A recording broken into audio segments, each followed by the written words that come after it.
7장 7절부터 10절 말씀 보겠습니다.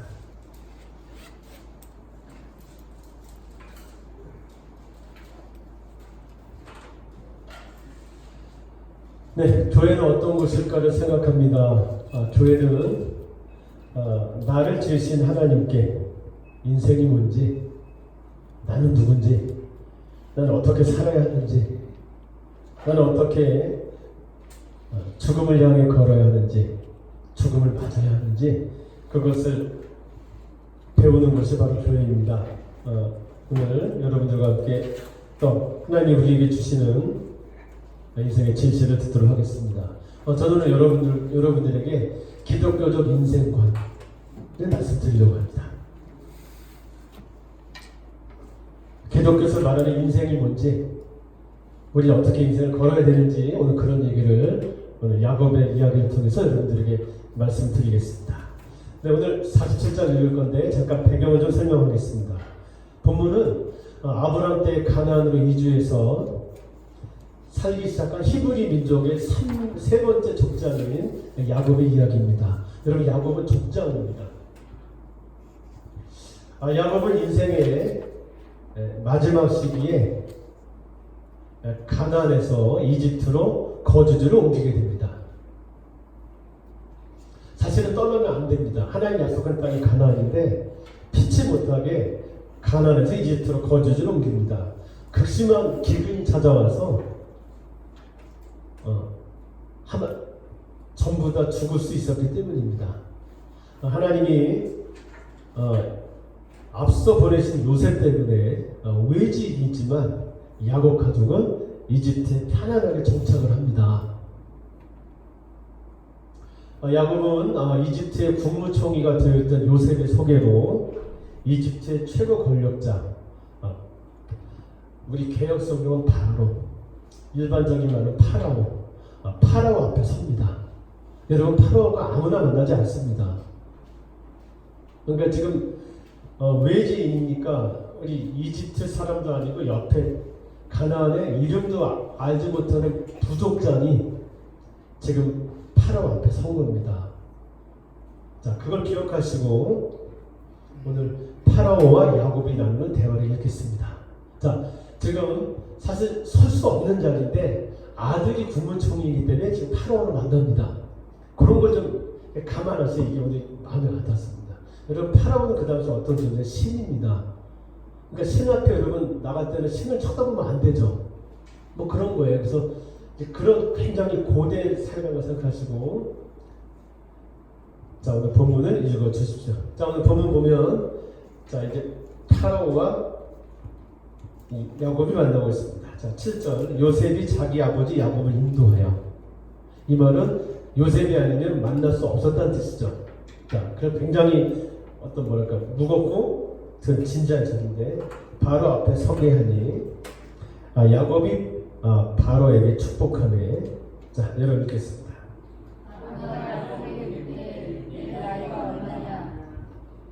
우리 한국 같아도 몇 살이야? 만나고 물어보는데 그런 뜻을 알 거고, 야곱이 바로에게 아뢰되, 자, 내 나그네 길의 세월이 130년이니이다. 130살 됐습니다.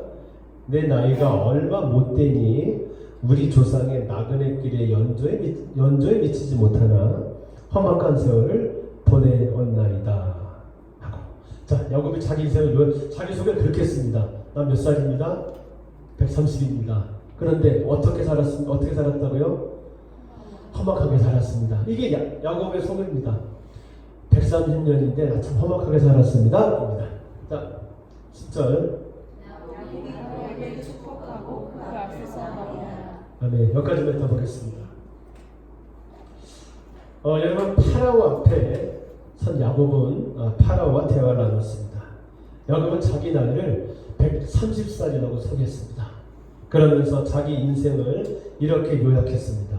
내 인생은 험악한 세월이었다 요약했습니다. 창세기 25장 19절부터 여러분 야곱이 등장합니다. 야곱은 인생을 돌아봅니다. 그러면 야곱은 자기가 말한 대로 험악한 세월을 살았습니다.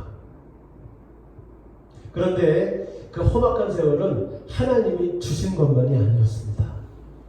하나님은 가나안에 사는 이삭 가문에 야곱이 태어나게 했어요. 이거는 야곱의 선택이 아니었습니다. 하나님의 선택이었어요. 자, 야곱이라는 생명을 이삭 집에 보내죠. 가나안에 사는. 이거는 야곱의 선택이 아니었습니다. 그런데 그 뒤에 보면 그가 보냈던 130년에 바친 험악한 세월은 대체로 자기가 선택한 삶의 결과들이었어요. 하나님이 야곱을 험악하게 그런 게 아니고 대체로 야곱이 선택한 어떤 행동들의 결과가 그를 험악하게 살게 했습니다. 그는 형으로부터 장자권을 속임수로 가로챕니다. 장자권은 우리 부족이었기 때문에 이삭이 부족장이니까 왕권을 뜻해요. 여러분 왕자들끼리 치열하게 다툼하잖아요. 뭐 그런 걸 뺏은 겁니다. 굉장한 걸 뺏은 거죠. 요새 얘기를 하면 둘째 동생이 형도 모르게 아버지 재산이 100억인데 모든 빌딩과 그런 거 자기 명의로 돌려놓은 거랑 똑같아요. 속여서. 형 술 한잔해 소주하면서 그거 다 줄래? 아이 뭐 그런 식으로 뺏은 겁니다. 그 바람에 그는 분노한 형의 살해 위협을 피해서 고향을 떠나야만 했습니다. 고향을 떠난 뒤에 누굴 만났느냐? 어머니가 외삼촌을 찾아가라고 그랬는데 이 외삼촌이 또 만만치 않은 꾀놀입니다. 조카가 왔는데 잘 그렇게 할 생각을 안 하고 일꾼이 하나 들어온 거잖아요. 날로 부려먹으려고 했습니다. 꾀놀이거든요. 그래서 돈도 안 주면서 무보수로 일시켰습니다. 여러분 얼마나 고생이 많았겠습니까? 그는 자기만큼 계산적인 인생을 사는 외삼촌하고 치열한 두뇌 싸움을 하는 인생을 살아야만 했습니다. 매 순간이 긴장입니다. 외삼촌이 보통 인간이 아니거든요. 그러니까 일시키면서 날로 부려먹으려 한다니까요. 뭐 그런 장면 나와요. 그 와중에 외삼촌의 두 딸과 결혼을 합니다. 그 당시 4천년에 결혼이 가능했으니까요. 그런데 외삼촌에게 속아요. 그래갖고 한꺼번에 부인 둘이 생겼습니다. 원래 둘째는 라헬이 마음에 들어요. 그래서 라헬하고만 결혼하려고 했는데 외삼촌이 이참에 치워버리자. 그래갖고 덜렁 언니까지 해서 얼떨결에 부인 둘이 생깁니다. 사랑하는 라헬 대신에 먼저 언니 레아와 결혼을 했어야 했습니다. 이 결혼 후에 형제들의 불화로 이어집니다. 야곱이 당연히 라헬이라는 자녀들을 사랑했겠죠. 그래서 형제들이 간의 불화로 이어집니다. 결국 어디까지 가느냐? 자기가 사랑하는 부인 라헬이 낳은 아주 사랑하는 요셉이 레아가 낳은 형들에게 이집트의 노예로 팔려가는 비극으로 이어집니다. 야곱은 그렇게 자신이 사랑하는 아들을 중간에 잃어버려야 했습니다. 어렵사니 말년에 중년쯤 됐죠. 가나안에 돌아와서 형과 화해를 했어요. 그리고 가나안에 정착을 했습니다. 어렵사니. 그래서 얼마나 두려운지 야복 나루에서 여러분 덜덜 떨어야 됐잖아요. 그렇게 어렵사니 정착을 했는데 인생 말년에 가나안 지역에 대기근이 찾아와요. 여러분 부족장으로서 이 부족을 살려야 되잖아요. 그래서 그는 사명이 있는 땅 가나안을 버리고 이집트에 와야 했습니다. 한국 개념으로 할게요. 선친이 있는 묘와 그런 걸 고향을 떠나서 외지에 와야 했어요. 그나마 다행인 건 하나님의 섭리로 요셉이 엄청난 출세를 해서 애국의 국무총리가 되어 있었다는 것이었습니다. 그 당시에 여러분 성경 주력을 보면 소수 민족들이 이집트로 많이 유입이 됐던 것 같아요. 기근 때문에. 요셉 덕분에 야곱 부족은 다른 소수 민족들보다는 나은 대접을 받았을 겁니다. 그래서 오자마자 고센 땅에 정착을 시킵니다. 안 그러면 아마 허드렛 일 해야 됐을 거예요. 땅을 못 얻고 여기저기 떠돌아다녔겠죠. 그런데 특혜를 입어서 고센 땅에 정착을 해요.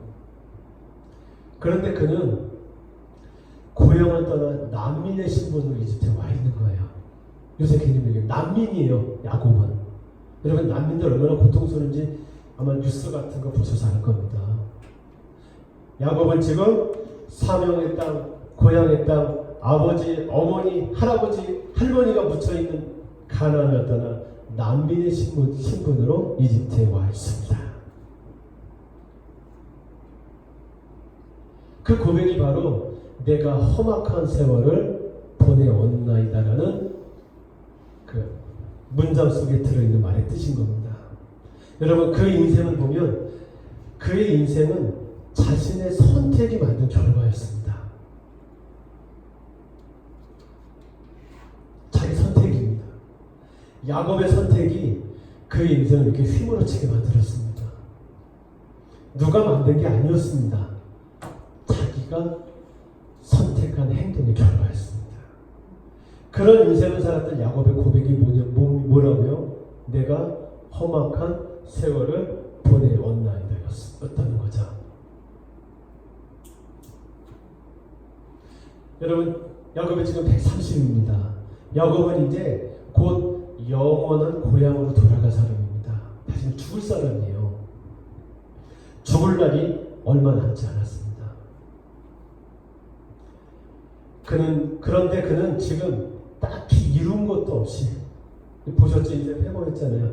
딱히 지금 이룬 것도 없이, 뭐 잘한 게 없이 고향을 향해 걸어가고 있습니다. 이 시점이 바로 창세기 47장입니다. 딱히 이룬 것도 없이 험악한 세월로 보내고 그는 지금 고향으로 가고 있습니다. 영원한 고향으로. 다시 말하면 죽을 날이 얼마 남지 않았습니다. 야곱은 이 고백을 한 뒤에 내가 130년 됐고 험악한 세월을 보냈죠. 라는 고백을 한 뒤에 뭘 하느냐? 자, 우리 창세기 좀 보겠습니다. 자, 요 고백하고 47장 보세요. 27절.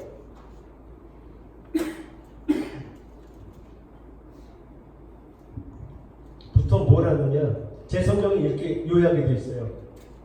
야곱의 마지막 처음. 여러분 마지막 처음 이렇게 두 글자를 뭐라고 합니까? 유언이라고 하죠. 야곱이 자기 뒤에 족장의 그 사명을 감당할 요셉에게 지금 마지막 청을 해요. 그 청을 합니다. 27절부터 보면. 그리고 요셉의 두 아들에게 축복을 해요. 48장 1절. 그리고 자 49장으로 오겠습니다. 49장에 오면 우리가 잘 아는 야곱의 축복을 합니다. 12지파에게. 그러고 나서 여러분 49장 여러분 성경에 다 있을 텐데 그 다음에 야곱이 뭐 할까요? 죽습니다. 자녀들을 축복하고 유언을 마치고 죽습니다. 자 이제 절 보시면 됩니다. 여러분 야곱은 이렇게 140년 어떻게 살았고요? 험악하게 살았고 그리고 자녀들을 모아고 축복하고 유언하고 죽습니다. 그는 그렇게 딱히 이루는 것도 없이 영원한 고향으로 돌아갔습니다. 자신의 선택으로 어떤 세월을 살았다고요? 자기 선택으로 험악한 세월을 보냈어요. 자기 선택으로 험악한 세월을 보냈던 한 사람은 이렇게 영원한 고향으로 돌아갔습니다.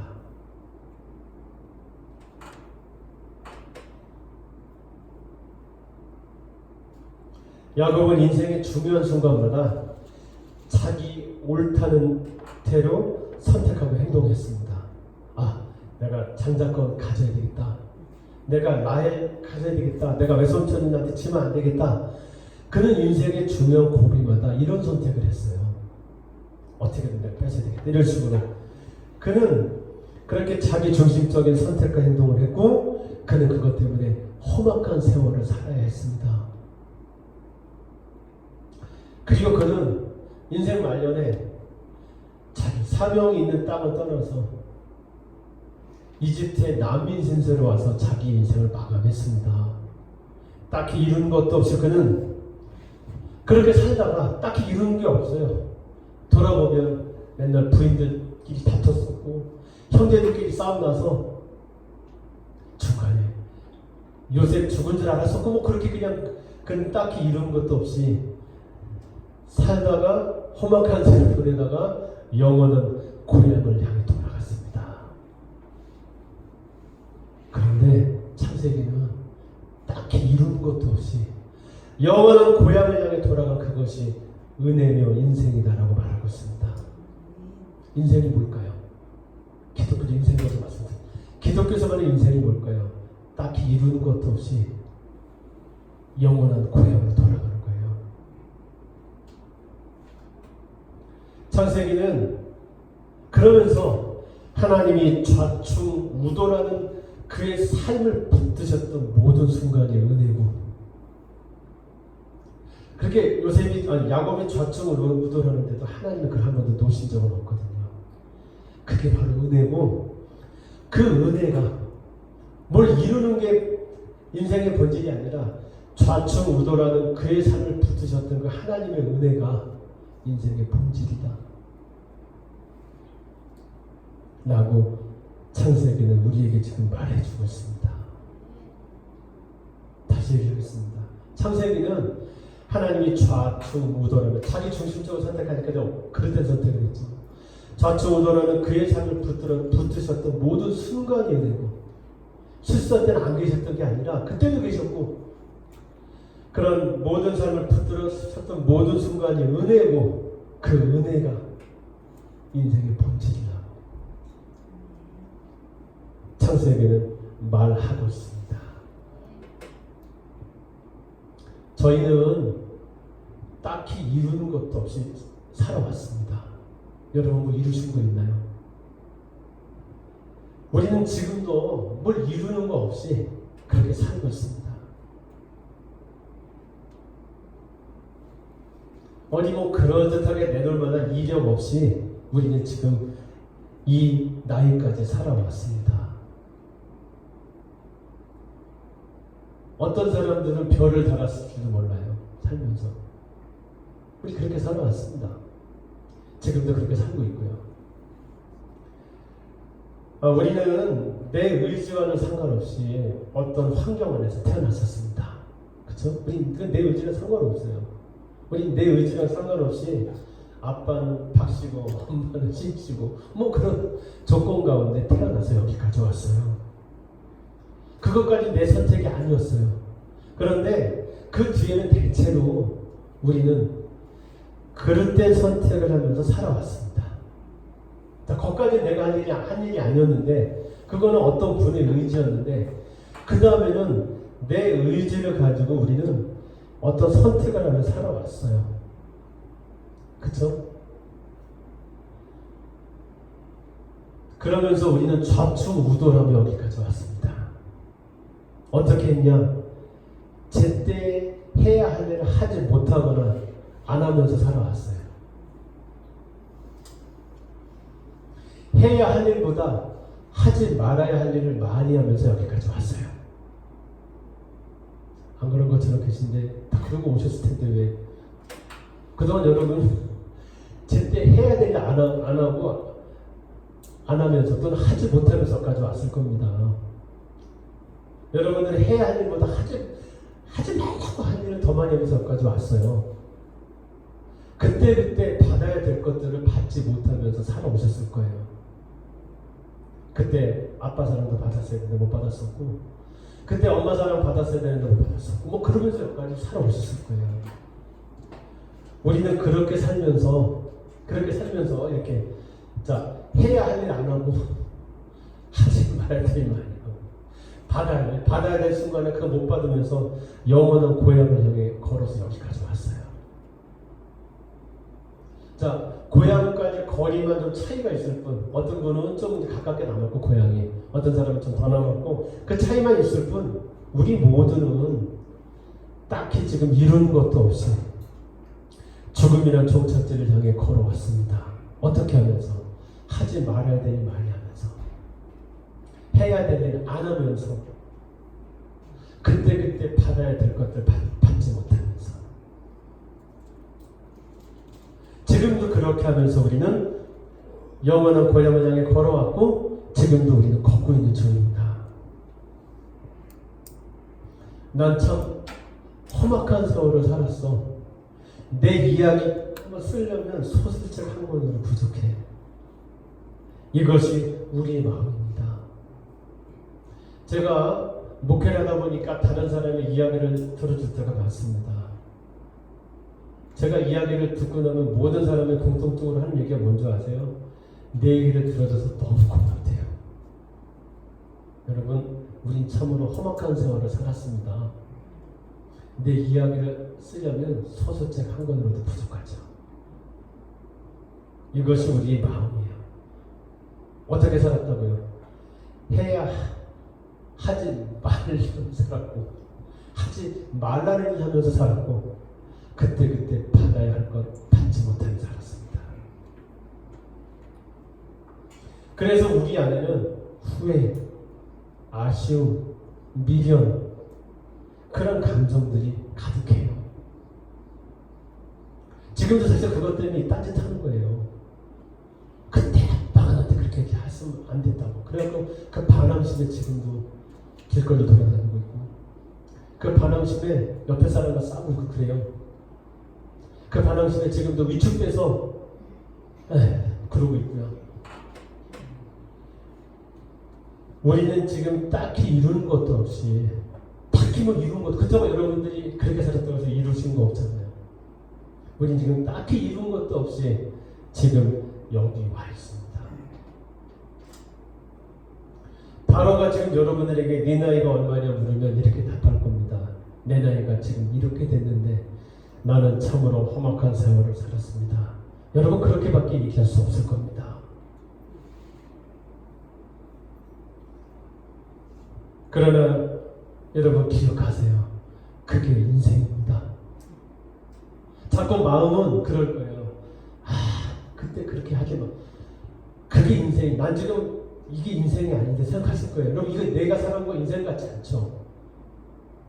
이게 무슨 인생이에요. 쓰레기 같은 어떤 뭐 그런 거면 가득한데 그대로 기억하세요. 이게 그냥 인생입니다. 아시겠어요?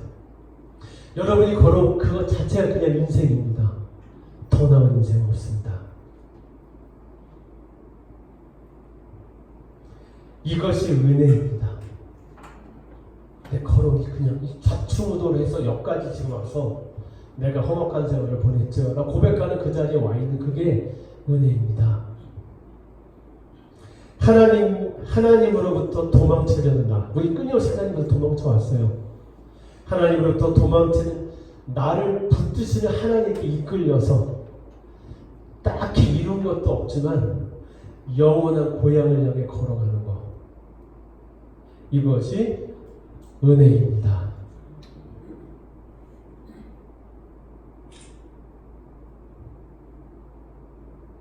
다시 한번 얘기하겠습니다.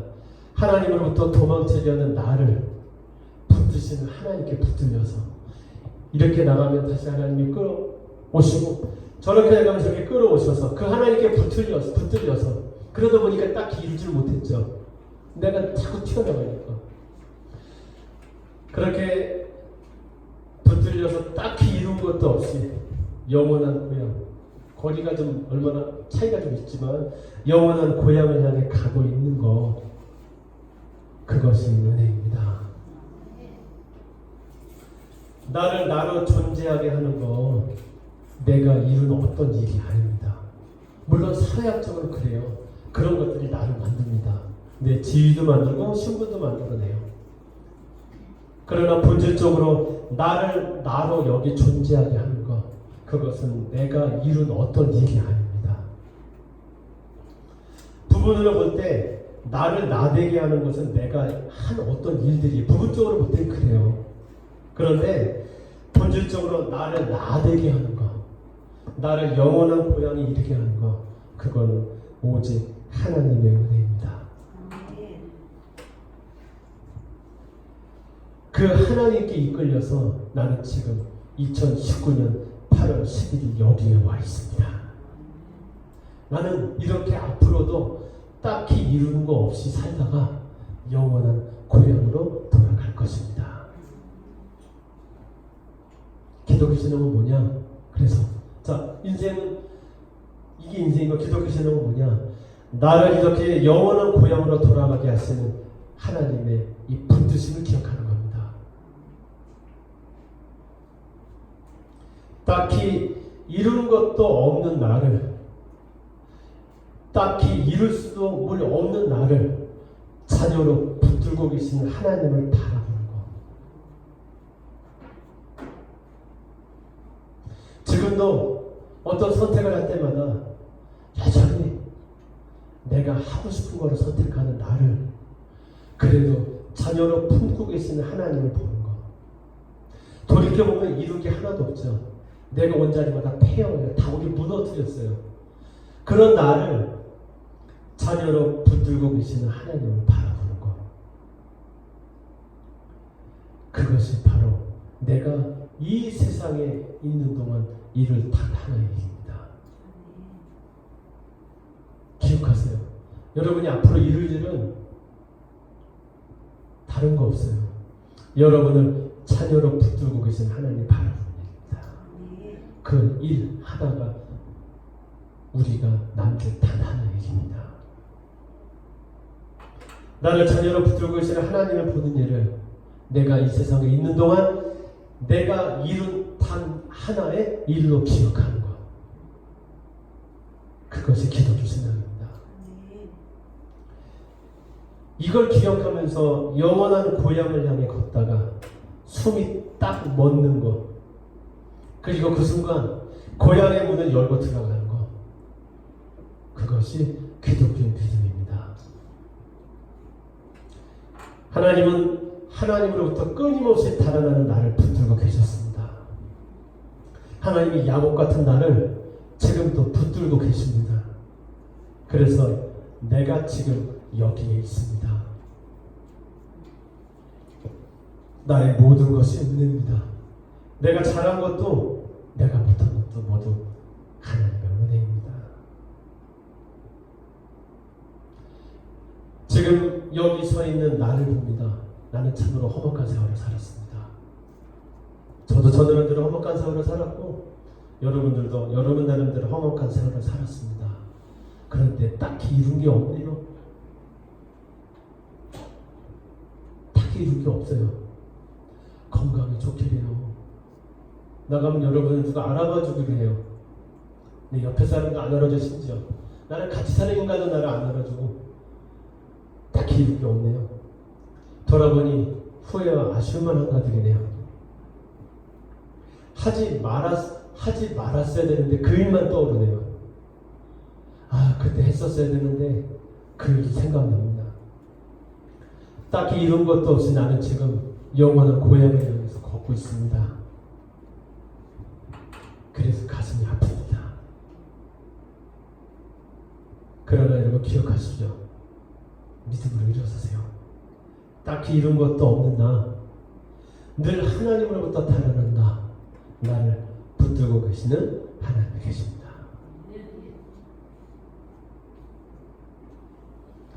하나님이 나를 보고 계십니다.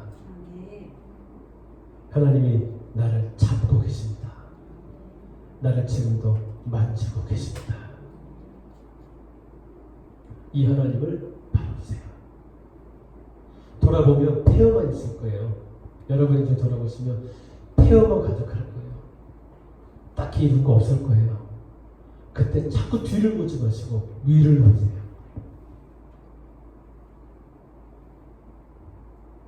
하나님을 바라보는 그 일이 여러분이 세상을 떠날 때 남길 단 하나의 일입니다. 그것이 여러분들이 이 세상에 있는 동안 남길 업적이에요. 천국엔 그 업적만이 남습니다. 그러니 그 일을 하세요. 자, 돌아보면 험악한 세월만 보일 거예요. 내가 그때 했었어야 되는데 하고 안 했던 일들, 그때 그거 하지 말았어야 되는데 그 일들, 여러분이 망친 일들만 보일 거예요. 누가 나한테 그때 줬어야 되는데 안 줬던 것만 보일 거예요. 이제 그걸 보던 자리에서 눈을 들려 하늘을 보세요. 하나님을 바라보는 그 일을 하면서 이제 고향까지 거리가 각자 좀 다르지만 그 일을 계속하세요. 내가 은혜로 살고 있음을 기억하세요.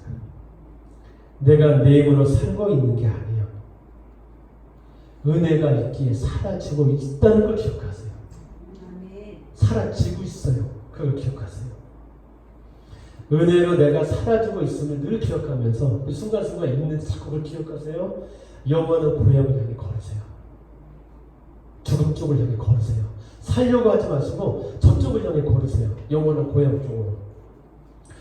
각자 도착하는 시간은 다를 겁니다. 누가 언제 거기 먼저 도착할지 모르지만 대체로 하여튼 그래도 저 사람이 좀 먼저 갈 것 같고 도착할 시간은 다를 거예요. 그러나 내가 은혜 안에서 사라지고 있다는 걸 기억하며 살 때 하나님을 바라보는 그 가장 우주에서 위대한 일을 하면서 살아갈 때 영원한 고향에 도착할 때까지 우리가 할 말은 똑같을 거예요. 도착하는 순간 우리가 고백할 말은 다 똑같을 거예요. 그 말이 뭘까요? 아버지 감사합니다.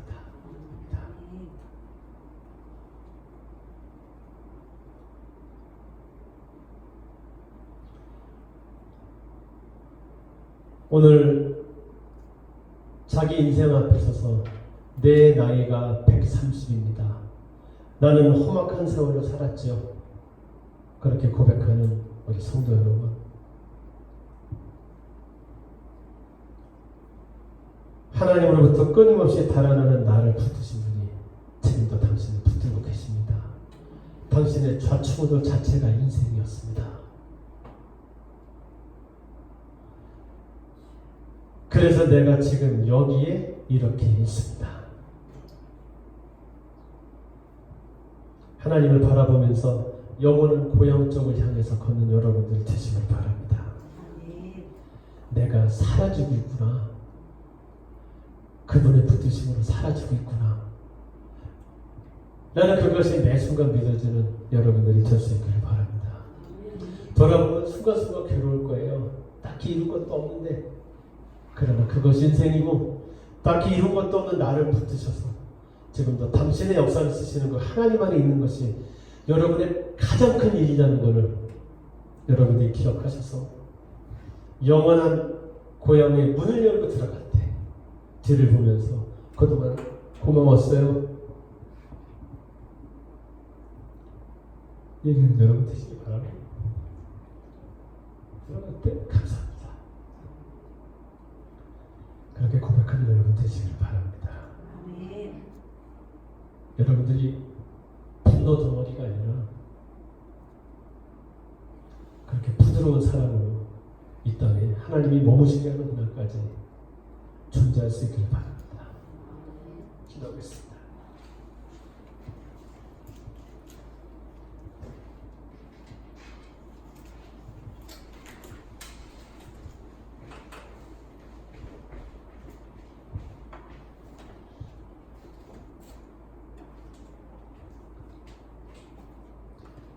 주님, 지난 세월을 회고합니다. 이룬 게 하나도 없습니다. 돌아보니 폐허만 가득합니다.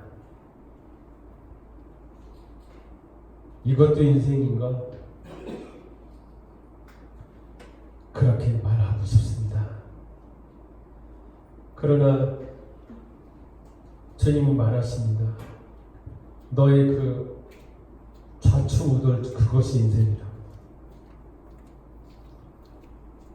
너의 그것 자체가 그냥 내가 인정하는 인생.